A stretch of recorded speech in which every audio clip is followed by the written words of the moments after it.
Om Sadashiva Samarambam Shankaracharya Madhyamam Asmadacharya Paryantam Vande Guru Param Ishwaro Guratmeti Murti Beda Vibhagine Vyomabda Vyapta Dehaya Dakshinamurtaye Namaha Sarva Vedanta Sedanta Gocharam Tamagocharam Govindam Paramanandam Satguru Pranatoshimaham Om Om Shanti Shanti Shanti Om Namaste.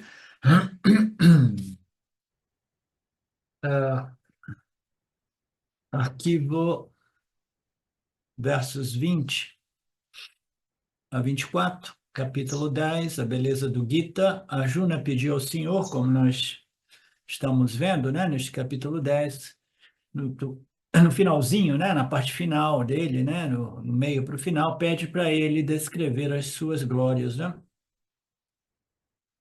As glórias, elas são pedidas, né, para que elas possam servir como símbolos, né? É o alambalam, alambalam, alambanam, significa símbolo. Por que que nós queremos algo que possa simbolizar o Senhor em sua suprema inteligência? Porque nós queremos fazer o Upasana, né? Mas o Upasana para quê? Para desenvolver uma mente focada, né? Purificada, focada, disciplinada. Então, eu preciso de um objeto de Upasana, um objeto de meditação, e um objeto de meditação precisa ser um aspecto do Senhor, né? Algo que simbolize um aspecto do Senhor, né? Então, o Krishna pede a ele de apresentar uma lista completa de modo que todos nós possamos, né, escolher um desses símbolos, um desses aspectos, né? Então, a partir do verso 20, o Krishna começou a enumerar tudo isso, como nós vimos, e ele inicia apresentando o aspecto mais difícil. Ele apresenta o aspecto mais sutil, né, mais abstrato, que é a natureza Nirguna Atma, né, o ser livre dos gunas de Maya, né? O ser não configurado, não colorido pelos gunas de Maya. Então, ele inicia, como sempre, né, no Vedanta, apresentando, né, o mais sutil como a única realidade, né? Mas sabendo muito bem que a maioria de nós não conseguimos, né, não somos capazes, né, inclusive Arjuna, a, a fazer o Passana diretamente, imediatamente, no aspecto, na glória Nirguna. O que é a glória de Nirguna? Ainda assim, ele deu um símbolo da glória Nirguna de Brahman. Você quer realmente a glória máxima de Deus, né? Mas tá, então me dê essa glória máxima. Ela é a Chaitanya, tá? É a consciência. Então, por que que é um bom símbolo, como eu tenho dito, né? É porque nós temos uma experiência muito prática, tangível, da nossa consciência humana, né? A consciência humana nos dias de hoje, todo mundo fala consciência, consciência, consciência. Então, a mente planetária, né? A mente do planeta, a mente coletiva, etc. Mas essa mente é uma consciência humana, uma consciência refletida, que fundamentalmente é de mesma natureza que a consciência original, né? A consciência universal, não dual, né? Então, a consciência é um ótimo símbolo, mas requer um indivíduo com um intelecto muito purificado, muito refinado, para começar a contemplar, como eu já coloquei para vocês diversas vezes, existem dois modos de você fazer isso, essa upasana na consciência, tá? Você pode fazer experiencialmente, simplesmente observando a sua experiência direta dessa consciência que brilha no intelecto humano, né? produzindo pensamentos, conceitos, noções, percepções, né? Se concentra experiencialmente nesta consciência e você vai ficar com a mente focadinha ali naquilo que é o reflexo da consciência não dual no espelho microcosmo que é o corpo sutil do jiva humano que produz este aham, eu sou. Este eu sou, eu existo é o reflexo desta consciência. Então, Krishna apresenta essa consciência, né, para fins de upasana. Quando você faz a meditação que foi sugerida por Nisargadatta Maharaj, né, nos anos 70, dizendo concentra, né, neste aham, neste eu sou, eu existo, né? Permaneça ali e você vai entrar no estado de samadhi que mais tarde vai te levar para o assim dito, segundo as suas palavras, para a realidade absoluta, né? Boa sorte com tudo isso, porque a realidade absoluta, ela, a nível experiencial, ela não é realmente revelada, porque qualquer experiência ocorre em dualidade. Você entende, Marina? Qualquer experiência ocorre em dualidade. Você pode experimentar esta mente refletida que produz um estado de bem-aventurança, de paz, né? de bliss, de satisfação, né? Isso aí também é dualidade. Você, esse princípio consciência testemunha, experimentando um objeto que é um estado, né, de samadhi, digamos assim, ok? Então, para você chegar no absoluto, você não consegue chegar a nível dual, a nível experiencial. Para você chegar no absoluto, você precisa o quê? Você precisa contemplar na consciência, que é o primeiro alambanam que ele apresenta, contemplar na consciência, não a nível experiencial, porque experiencial você só vai ter uma compreensão, uma percepção dual, na qual, né, o reflexo daquilo que é Satchitananda ocorre no intelecto humano. Então, para que você possa contemplar naquilo que é a consciência não dual, você só pode fazer isso através dos ensinamentos dos Upanishads, que irão revelar para você que você não pode contemplar na consciência como um objeto de upasana, mas você pode contemplar na natureza da consciência através do Nididhyasana Upanishad, que irá revelar para você que você é aquela consciência. Somente através da contemplação e compreensão, né, você pode fazer este shift, essa transferência de identidade, né? Que é a consciência sem atributos. Chaitanya é a maior glória porque só isso torna todo ser vivo senciente. Então, a senciência que nós experimentamos no reino humano, animal, né, e até mesmo vegetal, ela é um subproduto, ou é um reflexo desta Chaitanya, dessa consciência universal, não dual, a única realidade, né, que ela reflete, né, em corpos sutis, corpos esses que possuem uma determinada configuração, né, predominada por Sattva Guna, que produz, assim por dizer, ninguém sabe realmente o que é a mente, como a mente ocorre, ninguém consegue compreender isso. Todas essas construções, né, apresentadas nos ensinamentos, servem para que a gente possa, né, ter uma certa compreensão de que a consciência refletida é de natureza idêntica à consciência universal não dual, desde que nós não estejamos sobrepondo os atributos de Maya, que é os atributos da mente, naquilo que é a consciência. Daí nós precisamos fazer uma discriminação muito sutil, né? Muito importante, muito difícil, muito sutil, né? Então, esse Chaitanya é aquela senciência que todos os seres vivos experimentam, desfrutam, né? Sem este Chaitanya, esta consciência não dual original, o complexo corpo-mente, né? Nada mais é do que o quê?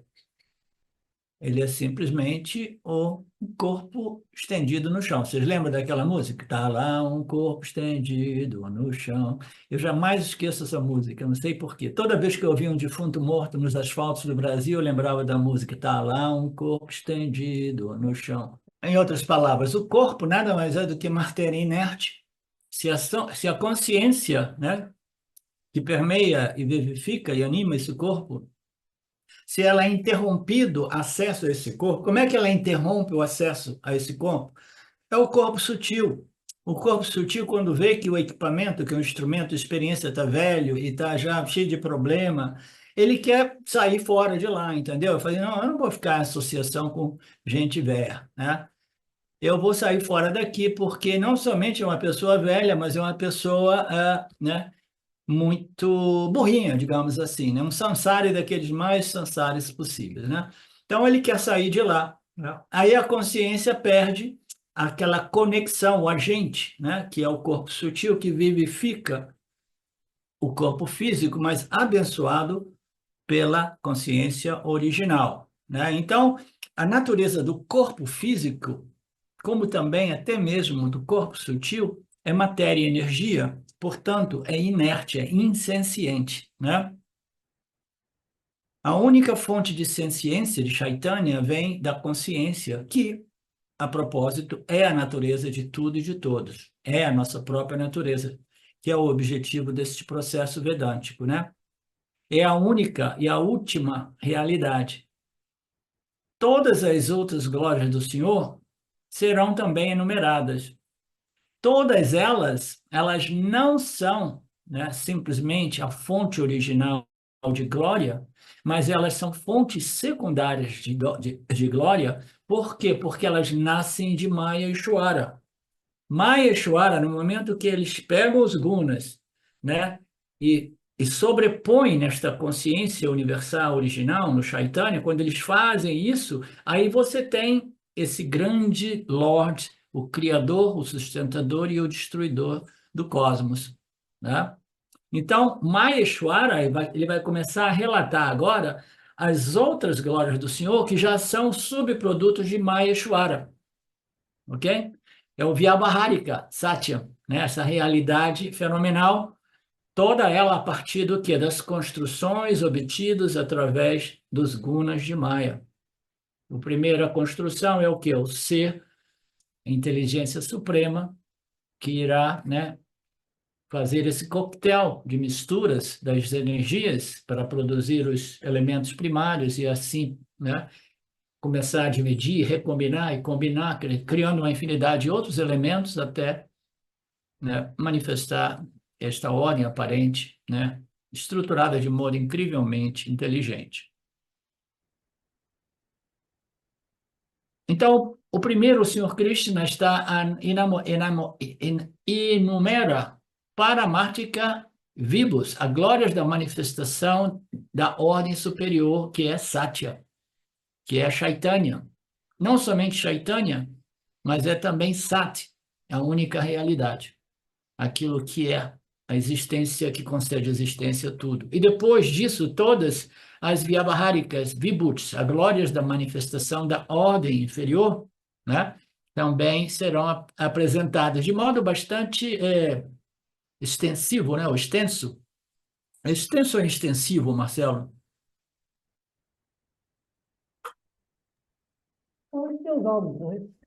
Ok. Então, de modo bastante extenso, né, ele vai estar enumerando todas as glórias a partir de Maya Eshwara. É claro que se uma pessoa puder, a pessoa que consegue apreciar, para que a pessoa consiga apreciar o Senhor em sua natureza absoluta, como Nirguna, a consciência sem os gunas, né? Consciência sem atributos, sem qualidades, a consciência não dual, essa pessoa já precisa ser um vedantino avançado para começar a contemplar, apreciar e meditar na natureza do eu, livre dos gunas, né? A natureza do eu, livre dos gunas. No momento que os gunas estão operando, existe a mente com conceitos, com pensamentos, com sentimentos. Eu quero contemplar na natureza do eu, livre dos gunas. O indivíduo ele precisa realmente seja bem avançado no Vedanta, ele precisa ser um jnani. Portanto, sem esse conhecimento vedântico, as pessoas não conseguem apreciar a natureza nirguna, vibhuti, e não conseguem realmente fazer o Nididhyasana Upanishad. Todos os jnanis, para todos os jnanis, esta Upasana ou este Nididhyasana não é possível. Eu apresentei o conceito de Upasana, né, focando a mente na consciência, né, refletida, porque se você faz aquela meditação, você você está fazendo uma meditação de focar a mente naquilo que é um brilho, um reflexo que ocorre na mente humana, no corpo sutil, que produz o aham, eu sou, eu existo, né? Então, o Passana Vedântica seria mais em termos daquilo sugerido por Nisargadatta Maharaj, né? E o Nididhyasana, que é a contemplação, né, nos ensinamentos dos Upanishads, que revelam que a natureza nirguna é uma sem a segunda, portanto, quando você quer meditar na natureza do Nirguna Atma, você não tem realmente um objeto de contemplação, você tem as escrituras que irão revelar para você aquilo que elas estão apontando. A ficha tem que cair até que você compreende. A dualidade precisa colapsar até que você compreende. Não, somente a compreensão de que essa consciência, que também é a minha natureza, é a única realidade e ela é infinitamente não limitada. Você entende, Poliana? Portanto, Krishna trará Saguna, as glórias da manifestação com atributos, né?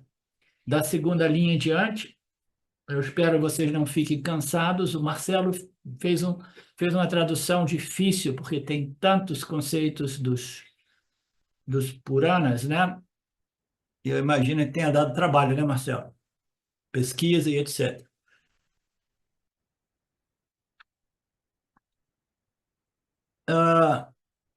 Agora, estamos vendo a segunda linha, o que diz o Krishna. Eu sou o começo, o meio e também o fim de todos os seres. Eu sou o começo, o meio e o fim da criação. O começo significa o Shrishti, né? A originação, né? O Shrishti Karana, a causa da origem do universo. Tá? O meio significa o Shiti Karana, que é a causa da sustentação do universo. E o fim significa Laya, né? A causa da destruição, resolução ou dissolução do universo. Eu sou a causa da criação, eu sou aquilo que existia antes do início, no início, eu sou o princípio que sustenta essa criação, e por causa deste princípio Chaitanya, né, associado a Maheshwara, que determina as leis que sustentam tudo isso, né, vocês estão gozando de uma existência aparente. Eu sou a causa pela qual o mundo se resolve em mim, se dissolve em mim novamente, do mesmo modo que todos os namarupas de ouro se dissolvem de volta no ouro. Tá? Aí o Swami aproveita para nos lembrar algumas dessas analogias ou exemplos que são importantíssimas, né? Importantíssimas. Ele diz, o barro, podemos dizer que o barro é o começo, o meio e fim de um pote. Se você tem uma panela de barro, né, você pode dizer, então, qual é a causa original, a causa que produziu isso, a causa que sustenta e a causa a qual o pote desaparece de volta, né? Se resolve naquilo. É sempre o barro, né? É sempre o barro. O barro é a origem, o barro é ali sustentando o pote, e quando o pote quebra, o pote simplesmente se torna o barro, porque ele sempre foi somente o barro, né? A argila.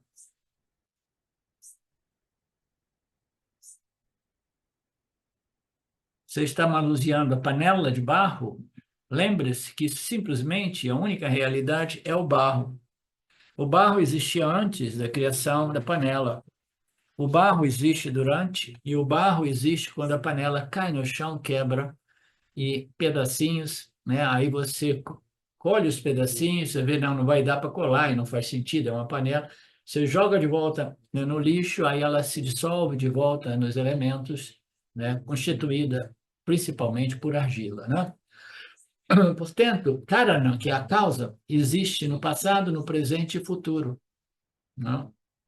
A causa de algo não é simplesmente alguma coisa que existia na origem, que deixa de existir quando causa um efeito, né? Porque a causa é sempre contida nos efeitos. A causa é sempre contida nos efeitos, né? O ouro é sempre contido nos efeitos, que são os ornamentos de ouro, né?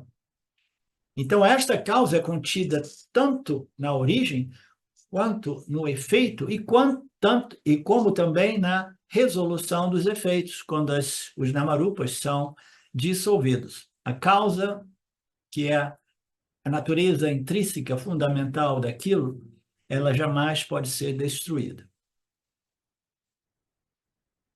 Portanto, Krishna diz: eu sou a causa do universo, Jagata Karanam. Eu fui, eu sou e sempre serei Jagata Karana. As pessoas vêm e vão, mas eu permaneço sempre, né? E o Swami diz, isso também tem um aspecto, um significado psicológico prático bom, já que somente Bhagavan é permanentemente lá, né? Eu estou presente na causa como a causa, eu estou presente no efeito e eu estou presente na dissolução do efeito. Eu estou sempre presente. Então, o aspecto, né, o insight, né, a sacação, né, a sugestão psicológica que o Swami nos apresenta é que se você sabe que existe um princípio, né, que está presente através da origem, da manutenção de um efeito e depois da resolução de volta desse efeito na causa original, se tem alguma coisa que é permanentemente presente, é o quê? Né? É a argila, é Chaitanya, Chaitanya Brahman, consciência Brahman, existência Brahman. Então, se eu compreendo esses ensinamentos, e se eu sou uma pessoa inteligente, eu não vou me apegar em nenhum fenômeno, nenhum efeito, né, que ocorre, né, como a gente sabe. A consciência, né, ou a existência, a realidade, não é produto, que significa, não é efeito de nenhuma causa, né? Ela não é subproduto, não é parte, nem é uma propriedade.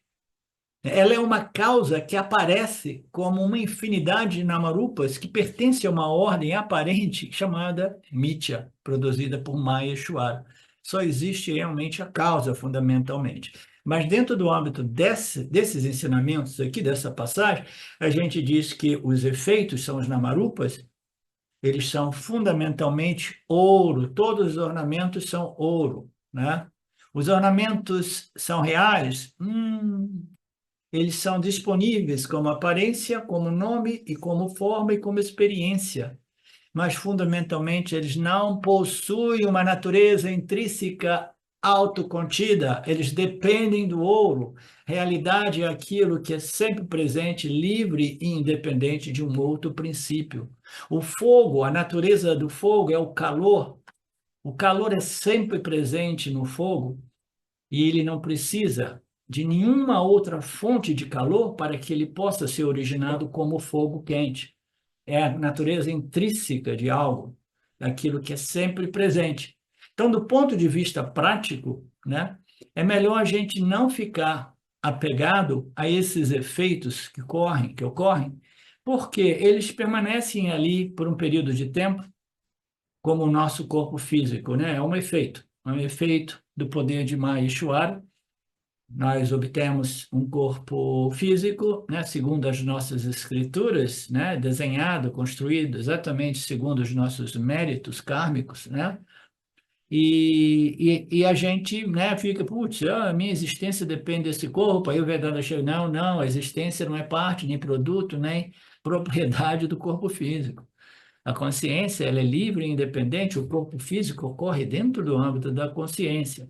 Portanto, eu não vou me apegar no corpo físico, e eu não vou me apegar no corpo físico dos outros, eu não vou me apegar na casa, no carro, no trabalho, nas circunstâncias, nada, qualquer efeito, né, de Maya não é realmente digno do meu interesse e apego e dependência, porque não oferece uma segurança real, né? Está se modificando de momento a momento, e não somente um dia tudo isso é desconstruído, retornando de volta para os elementos aparentes, né? Se você se apega a qualquer coisa ou pessoa que não seja essa consciência chaitânia, um dia esta coisa irá colapsar, cederá. E nós iremos perder a sensação de pseudo-segurança, tá? Não, não, mas me dá segurança, me dá segurança, me dá segurança. É pseudo-segurança. Portanto, apegar-se a qualquer coisa que foi criada, a criação significa um efeito de uma causa. A causa está presente no efeito, mas os efeitos não são absolutamente reais, são aparências. A única realidade é a causa, a natureza intrínseca, né, do fogo, que é o calor. Qualquer coisa que foi criada através do poder de Maya é um efeito, uma sobreposição, uma configuração. Ela jamais dará segurança, primeiro porque ela não possui uma realidade intrínseca e absoluta. Ela recebe uma realidade emprestada, né, que é dependente desta consciência. A consciência, ela irá prover, né, o material, as situações, as circunstâncias para Maheshwara configurar uma infinidade de Namarupas, mas a gente precisa saber que todos os Namarupas um dia são destruídos, tá? Até mesmo as montanhas são um dia destruídas, tá? Eu já contei essa história para alguns de vocês, lá no, no sul da Califórnia, no norte da Califórnia, né, tem Shasta, tem a montanha vulcânica Mount Shasta, e tem uma montanha vulcânica pequenininha do lado. Eu sempre ficava encantado com aquela montanha, porque passava do lado do highway. De vez em quando eu ia de carro lá, pelas estradas, para ficar olhando para ela, de uma sensação de eternidade. Aí eu falei com um amigo, ele me disse que aquela montanha ali, ela é muito mais idosa, né? Antiga do que o Monte Shasta, mas bilhões de anos. Imagina você lidar com Namarupa, que tem bilhões de anos, né? Você olhar para aquilo assim, meu Deus, como é que isso está aqui há bilhões de anos? Ou bilhões de anos, eu não lembro exatamente os números, tá? Mas era uma coisa absurda, né? Relativamente eterna, né? Mas não, até mesmo aquela montanha um dia será destruída separadamente ou junto com todo este planeta. A gente se associa às pessoas, a gente pode amar as pessoas, pode compartilhar nossas coisas com as pessoas, mas você nunca esqueça que ninguém vai te dar segurança alguma. A única segurança somente é possível em Nirguna Atma. E é recomendável que no início você transfira a sua segurança que você está tentando obter nas pessoas, nas coisas, nas circunstâncias, você transfira aquela segurança para Saguna Atma, que é Maya Ishwara, para que mais tarde você tenha, né, a possibilidade de transferir aquela dependência para independência, que é depender da natureza Nirguna Atma, que é depender da sua própria natureza intrínseca, única realidade, que é sinônimo de independência, naturalmente, né?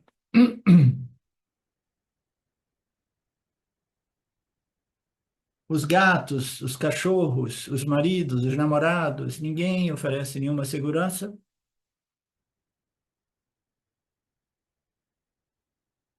A única segurança permanente você encontra em Nirguna, Senhor.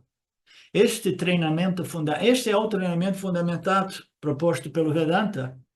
Se você se apegar a outras coisas, a gente sempre fica com medo, né? E meu filho, se ele ficar doente e ele morrer, né? Putz, né? E aí, meu único filho, se ele morrer, né? O que que vai ser? Né? E se ele casar com alguém e o casamento der ruim e depois a vida dele, né, vira de cabeça para baixo.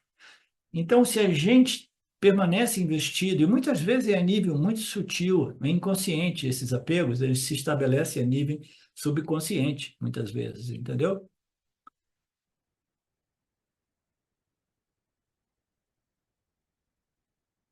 Então, ninguém irá oferecer a segurança, somente esta associação com a causa original de tudo, que é a Nirguna causa, que é o Nirguna Atma, Chaitanya, né?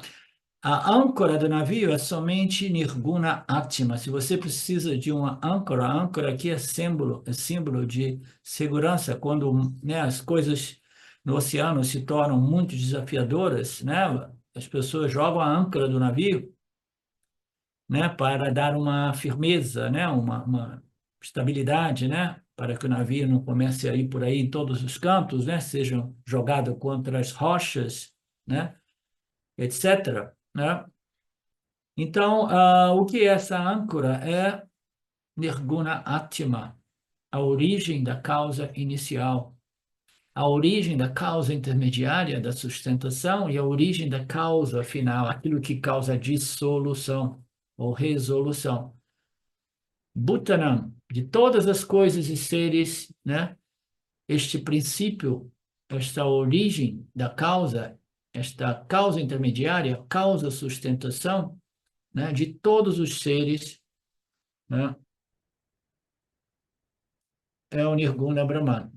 Verso 21, eu sou Vishnu entre os Adityas, eu sou o Sol radiante entre os luminares, eu sou Mariti entre os Maruts, eu sou a Lua entre os luminares. Agora o Krishna começa a enumerar, né, as glórias do Senhor, né, associado a Maheshwara, né? Então, associado a Maheshwara, o universo surge e nós temos aspectos dessa glória que são mais tangíveis e mais fáceis para o Upasana, né? O Upasana, nós queremos focar a mente num objeto de meditação e os objetos de meditação precisam ser símbolos do Senhor, e é mais fácil símbolos deste Senhor colorido, né?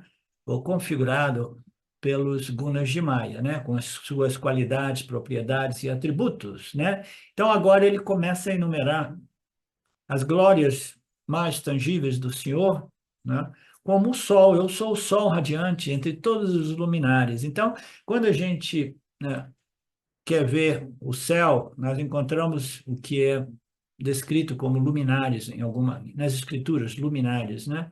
As luzes que cintilam, né? Ou que aparecem no meio da noite, né? E durante o dia aparece uma outra luz que é tão grande que ela simplesmente torna os outros luminares invisíveis, né? Para nós, né? Porque a luz do sol é tão grande, inclusive a luz do sol é símbolo da consciência, né?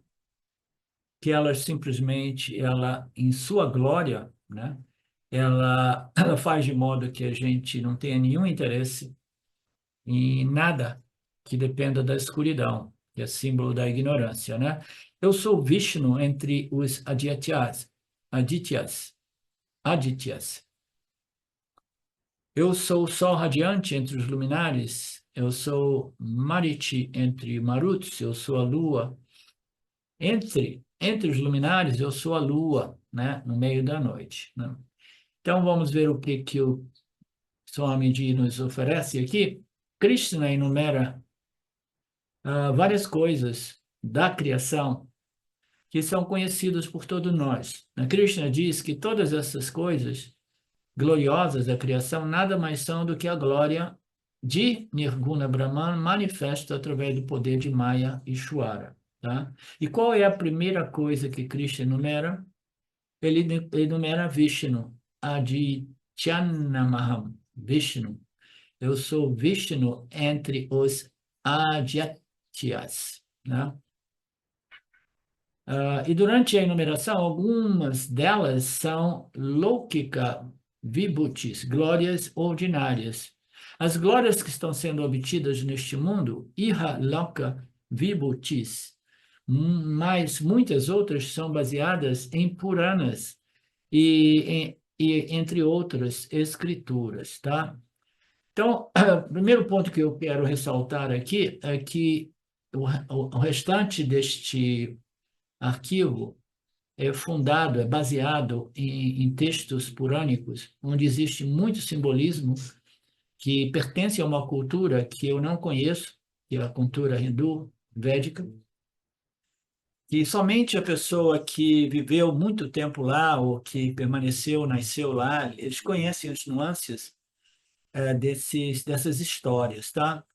Sem dizer que tem muito sânscrito. Eu vou tentar explicar, né, principalmente fazendo uso do esforço do Marcelo de traduzir algumas desses termos, né? Mas ainda assim, eu vou tentar extrair o significado, né, que é mais relativo, né, que é mais relevante para a autoinvestigação e o autoconhecimento, tá? Eu não sou uma pessoa indicada para eh, expor as escrituras purânicas. Não tenho esse conhecimento dos simbolismos, etc, etc. Durante a enumeração, algumas delas são Lokika Vibhutis, glórias ordinárias. Vamos ver então. Nas escrituras, eles falam sobre vários devatas, divindades, que existem no mundo celestial. E entre os devatas, o mais popular é Aditya, é a divindade solar, né? Então aqui ele diz: entre todos os deuses, eu sou Aditya, que é o sol, tá? O sol, nós sabemos que ontem, né, eu li esse texto que o Marcelo mandou para mim, aí eu acordei hoje de manhã, eu sempre acordo eu levanto em torno às 5, né, antes do dia chegar, do sol nascer, etc. E tudo isso ficou tão, né, bem impregnado na minha mente que quando deu umas 5:30, perto de 6, eu comecei a procurar o sol. Aí quando eu vi o sol nasce aqui do lado, você vê aquele sol lindo, maravilhoso, né, nascendo. Aí eu tive que fazer um namaskara. Aí eu pude entender, né, o quanto glorioso é o sol. Sem ele não existe vida nesse planeta, como nós sabemos, né? Sem ele há uma distância, né, precisa, né? Porque se chegar mais perto também torra tudo, né?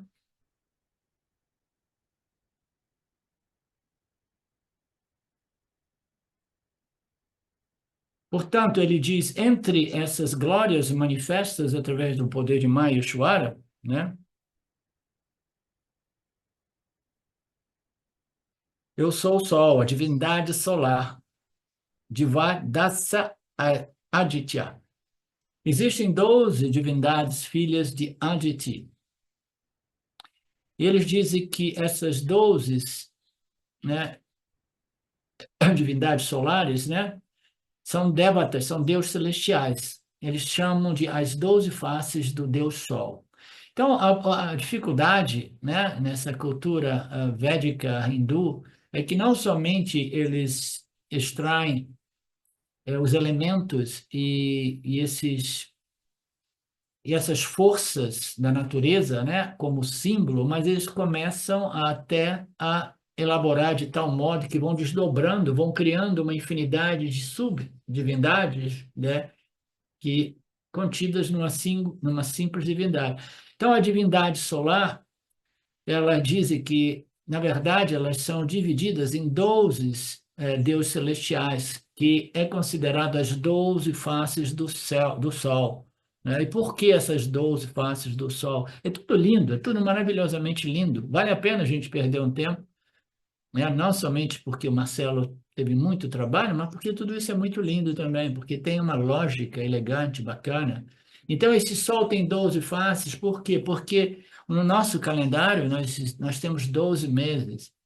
E o Sol vai ter um impacto diferente a cada mês, né? Na medida que ele está mais próximo de nós ou mais distante de nós, né? Então, as 12 faces desta divindade solar, né? Bonito, né? Embora o Sol seja um, ele se apresenta em 12 modos diferentes. a cada mês. O sol que vivenciamos varia, o sol de janeiro, o sol de junho, como nós sabemos, né? Então, a cada mês, eles são subdivididos, essa divindade solar, né? Divindade solar, em 12 outras faces, ou 12 outras, né? Personificações do sol, ou filhos do sol, aditis, filhos de aditi.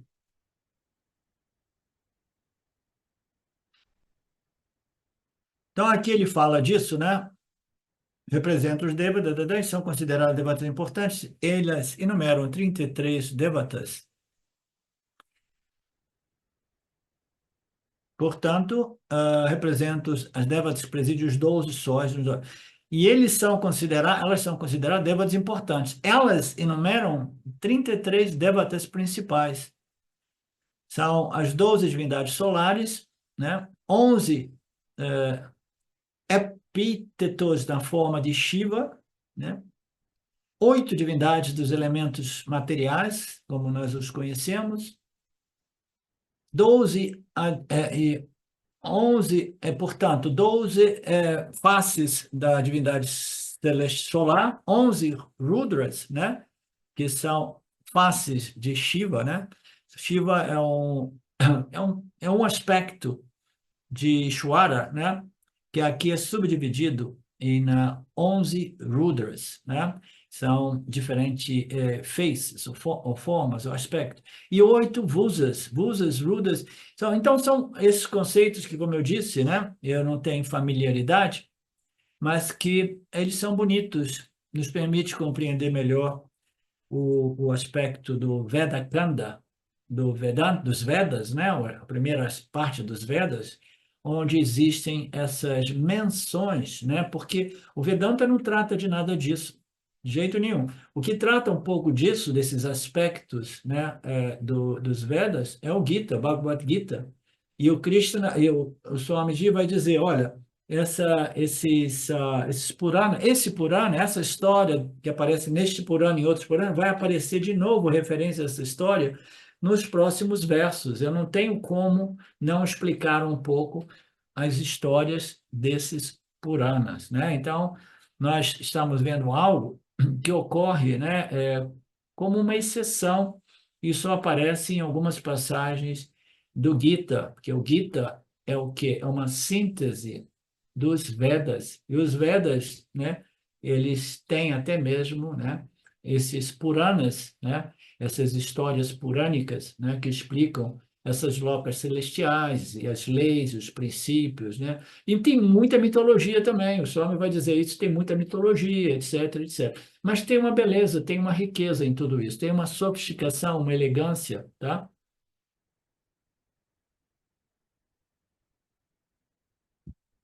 Marcelo, você que fez alguma pesquisa para traduzir isso, em qualquer momento, se você achar que você pode me ajudar com alguma explicação, fique à vontade, tá?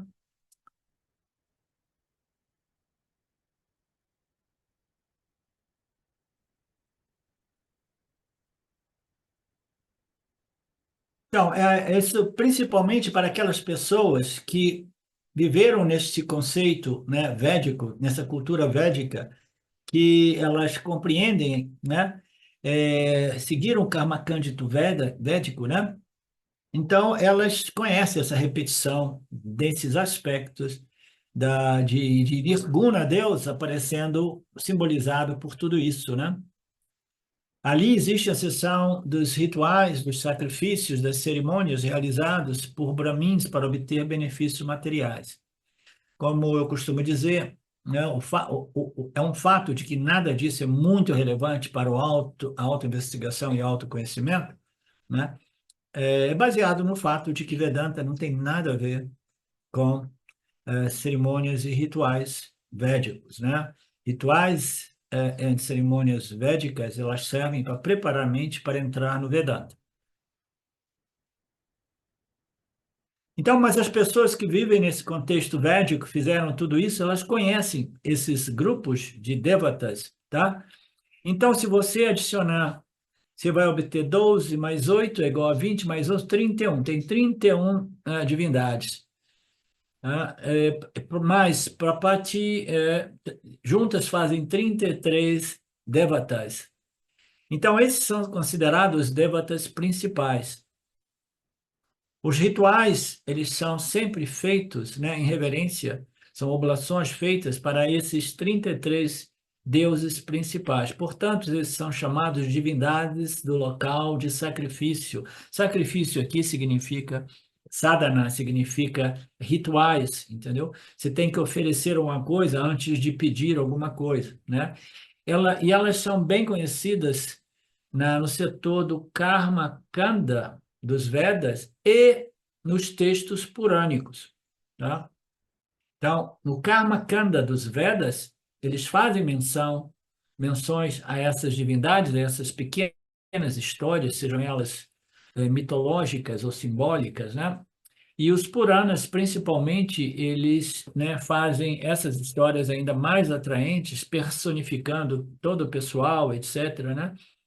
E, de fato, o Upanishad, o Bradaranya Upanishad diz que apenas essas 33 devatas se multiplicam em 33 cores devata, 330 milhões de divindades. Então, olha que doideira. Então, agora, primeiro, nós vimos que existem essas divindades, né? Elas são associadas com Vishnu, com a divindade solar, que é a fonte de tudo, etc.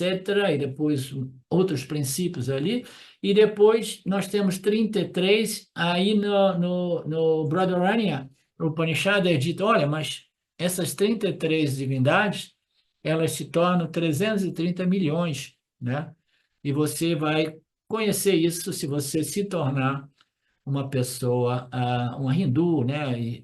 Ou fazer parte dessa cultura ritualística, etc, etc. Né? Que eu acredito que ninguém entre nós esteja interessado, né? Krishna seleciona primeiro entre os dois Adya Devatas, eu sou Vishnu. Eu sou o Deus Vishnu, né? Vamos ver o texto. Eu sou Vishnu, entre todos os deuses, eu sou.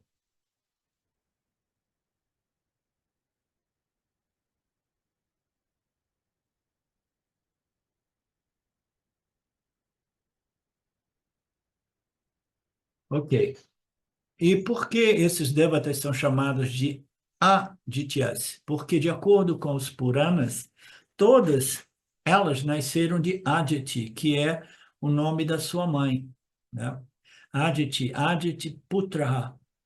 E todos os devas deveriam ser Aditi Putras, né?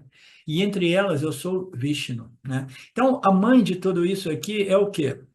A gente lembra aqui, os filhos de Aditi é a divindade solar, porque o Sol é aquilo que nos concede a vida, né?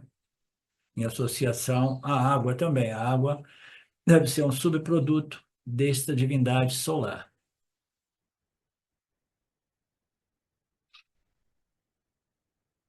Todos, todos os devas deveriam ser filhos desta divindade solar. Entre elas, entre todas as divindades, eu sou Vishnu. Por quê? Porque aqui o Lord Krishna está apresentando aspectos da sua glória manifesta através do poder de Maheshwara, e, como sempre, ele gosta de apresentar, né, aquilo que é mais auspicioso, né, aquele que é superior, aquilo que é o mais próximo da origem, né? Então, ele diz, entre todos os deuses, eu me apresento aqui para fins de um símbolo, medite em mim como Vishnu, porque Vishnu nasceu como filho dessa divindade solar. E, portanto, eu sou Vamana, Rupi Vishnu. Então, Namakam, blá, blá, blá. Eu sou Vishnu entre todos os filhos dessa divindade solar.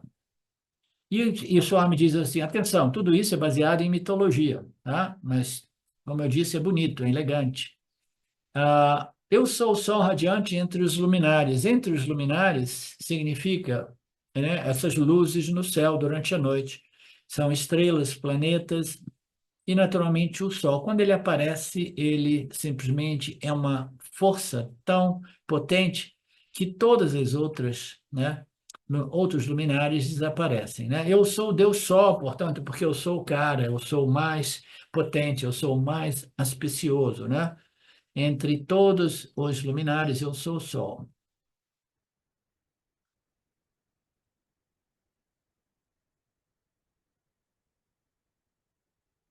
Com os raios de luz brilhantes e poderosos, né? Raio de luz significa refulgente, brilhante, autoluminoso, auto-effulgente, and so on. Portanto, uma outra passagem de um outro texto, né?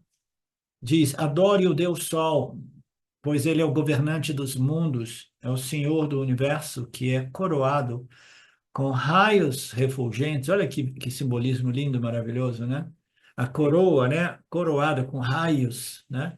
Refulgentes que aparece no horizonte e traz luz. Este Deus Sol que é reverenciado pelos habitantes do céu, dos Devas, e também pelos Asuras, né? Portanto, Deus Sol é muito adorado na nossa tradição védica hindu. Na verdade, quando um determinado ritual, né, Sandhya Vandana, é feito, né, eles invocam o Deus Sol, né? Somente o Deus Sol é invocado. E mesmo cientificamente sabemos que sem o Sol os planetas morreriam, né? Sobreviveriam, ou a vida nos planetas desapareceriam. A vida, a sobrevivência da vida neste planeta depende do Sol. Portanto, Deus é glorificado. É considerado uma obra muito gloriosa, é capaz de dar todo tipo de bênçãos ao planeta, né? No outro texto do Ramayana, uma Agastya Rishi veio e ensinou Aditya Hridaya Arama, tanto para a vitória material quanto para a vitória. Então, veio essa divindade para ensinar, né, a Rama determinados rituais que iriam propiciar a ele vitória, né, conquista, sucesso material e espiritual, né, através de rituais de apreciação, de reverência, né, a esse Deus, esse princípio, essa divindade solar. Você pode obter saúde, etc, etc, etc. É um mantra, uma oração muito bonita, né? Muito maravilhosa, diz o Swami aqui. Assim, o sol é muito glorificado na nossa tradição. Eu sou o sol, o Senhor visível, perceptível sensorialmente. E é por isso que na nossa tradição, quando o sol está nascendo, né? Está vindo para nos abençoar e, portanto, quando o sol vem nos abençoar, devemos estar revigorados e prontos para receber o sol. Nós dormimos de noite, né? Estamos mais descansados e nós estamos revigorados pela noite de sono, que é um outro aspecto glorioso do Senhor. Recebemos o sol para iniciarmos um novo dia. É por isso que dizem que é melhor acordar antes do sol nascer. Mas, infelizmente, a filosofia do mundo moderno é, é não dormir cedo e acordar cedo, mas sim dormir o mais tarde possível e acordar mais tarde ainda. Isso torna o homem insalubre, indigno e imprudente. Portanto, devemos levantar-nos antes do nascer do sol para dar as boas-vindas, né, a essa divindade solar. Portanto, entre esses luminares, eu sou o Deus Sol.